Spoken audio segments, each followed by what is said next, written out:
ചോറ് കഴിക്കാനൊക്കെ എളുപ്പത്തിലൊരു മുട്ടത്തോരനായാലും വളരെ കുറച്ച് ചേരുവകൾ മാത്രമേ ഉള്ളൂ. പെട്ടെന്ന് തന്നെ നമുക്കിത് റെഡിയാക്കി എടുക്കുകയും ചെയ്യാമേ. വീഡിയോ സ്കിപ്പ് ചെയ്യാതെ ഫുള്ള് കാണണം. ഇഷ്ടപ്പെട്ട ചാനലൊന്ന് ലൈക്ക് ചെയ്യുകയും ഷെയർ ചെയ്യുകയും കമൻറ്റ് ചെയ്യുകയും സബ്സ്ക്രൈബ് ചെയ്ത് സപ്പോർട്ടോടെ ചെയ്യണേ. അപ്പോൾ താമസിക്കുന്നില്ല, നമുക്ക് നേരെ വീഡിയോയിലേക്ക് തന്നെ പോവാം.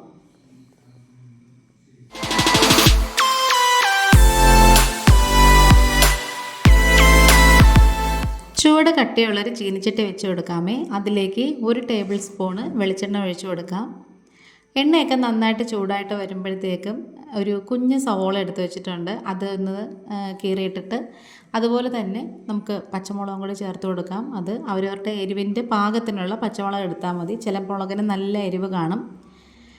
പിന്നെ നമുക്കിതിലേക്ക് കുറച്ച് ഉപ്പും കൂടി ചേർത്ത് കൊടുക്കാം.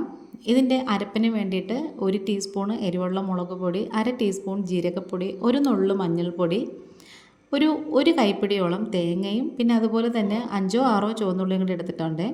ഇനി ഇത് തോരൻ്റെയൊക്കെ പാകത്തിന് വെള്ളമൊന്നും ഒഴിക്കാതെ ഒന്ന് പൾസ് മോഡിലിട്ട് കറക്കിയെടുത്തതിന് ശേഷം നമുക്ക് വഴറ്റിക്കൊണ്ടിട്ടുള്ള ഉള്ളിയിലേക്ക് അങ്ങ് ഇട്ട് കൊടുക്കാം. പിന്നെ കുറച്ച് കറിവേപ്പിലയും കൂടി പിച്ചിക്കീറി അതിലേക്ക് ഇട്ട് കൊടുത്തിട്ട് അരപ്പിൻ്റെ പച്ച മണം മാറുന്നത് വരെ ഒന്ന് വഴറ്റി കൊടുക്കണം. ഇനി ഈ തോരന് വേണ്ടിയിട്ട് ഞാനിവിടെ 4 മുട്ടയാണ് കേട്ടോ എടുത്തേക്കുന്നത്. അത് ഓരോന്നായിട്ട് തന്നെ നമുക്കിതിലേക്ക് പൊട്ടിച്ചിട്ട് കൊടുക്കാം. മുട്ടകളൊക്കെ ഒരു പാത്രത്തിലിട്ട് ഒന്ന് ഒരുമിച്ച് കലക്കിയിട്ട് വേണമെങ്കിലും ചേർത്ത് കൊടുക്കാം. ഇനി നമുക്കിത് അതിലേക്ക് ഇട്ട് കൊടുത്തിട്ട് അരപ്പ് കൊണ്ടൊന്ന് പൊതിഞ്ഞ് വെക്കണേ. ഇനി സാധാരണ നമ്മൾ തോരനൊക്കെ ചിക്കി തോർത്തെടുക്കത്തില്ലേ, അതുപോലെ തന്നെ ഇപ്പം നമ്മൾ തീ ഒന്ന് മീഡിയത്തിൽ വെച്ചേക്കണം. സിമ്മിലാണ് വെക്കുന്നതെന്നുണ്ടെങ്കിൽ മുട്ട വെന്ത് കിട്ടത്തില്ല, അതുകൊണ്ടാണേ. തീ കൂട്ടി വെക്കുകയാണെന്നുണ്ടെങ്കിൽ അടിയിലൊക്കെ പിടിക്കും, പിന്നെ മുട്ട അങ്ങ് കരിഞ്ഞും പോകും, അതുകൊണ്ടാണ്. ഇനി നമുക്കിത് പതുക്കെ ഒന്ന് നന്നായിട്ട് ഇങ്ങനെ ഒന്ന് ചിക്കി തോർത്തി ആ വെള്ളപ്പറ്റൊക്കെ ഒന്ന് വറ്റിച്ചെടുക്കണേ.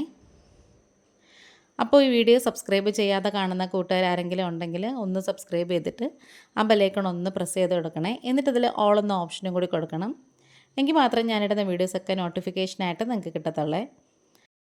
നേരത്തെ നമ്മൾ ഇട്ടിട്ടുണ്ടായിരുന്ന ഉപ്പ് കുറച്ച് കുറവാണ്, അപ്പോൾ ഞാനൊരു ഇച്ചിരിയും കൂടി ഉപ്പിട്ട് കൊടുത്തിട്ട് നന്നായിട്ട് ചിക്കി തോർത്തി എടുക്കുവാണ്. വെള്ളമയമൊക്കെ നന്നായിട്ടിങ്ങനെ ഒന്ന് വറ്റിച്ച് നന്നായിട്ടിങ്ങനെ തോർത്തി ഉലർത്തി അങ്ങനെ എടുക്കണം. അപ്പോൾ ഇത് ചോറിൻ്റെ കൂടെ കഴിക്കാൻ നല്ല ടേസ്റ്റാണ് കേട്ടോ.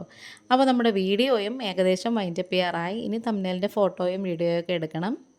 വീഡിയോ കണ്ട് സപ്പോർട്ട് ചെയ്യുന്ന എല്ലാവർക്കും ഒത്തിരി നന്ദിയുണ്ട്. അപ്പോൾ ഇന്നിപ്പോൾ ഇത്രയേ ഉള്ളൂ. വീണ്ടും വരാം. Thanks for watching.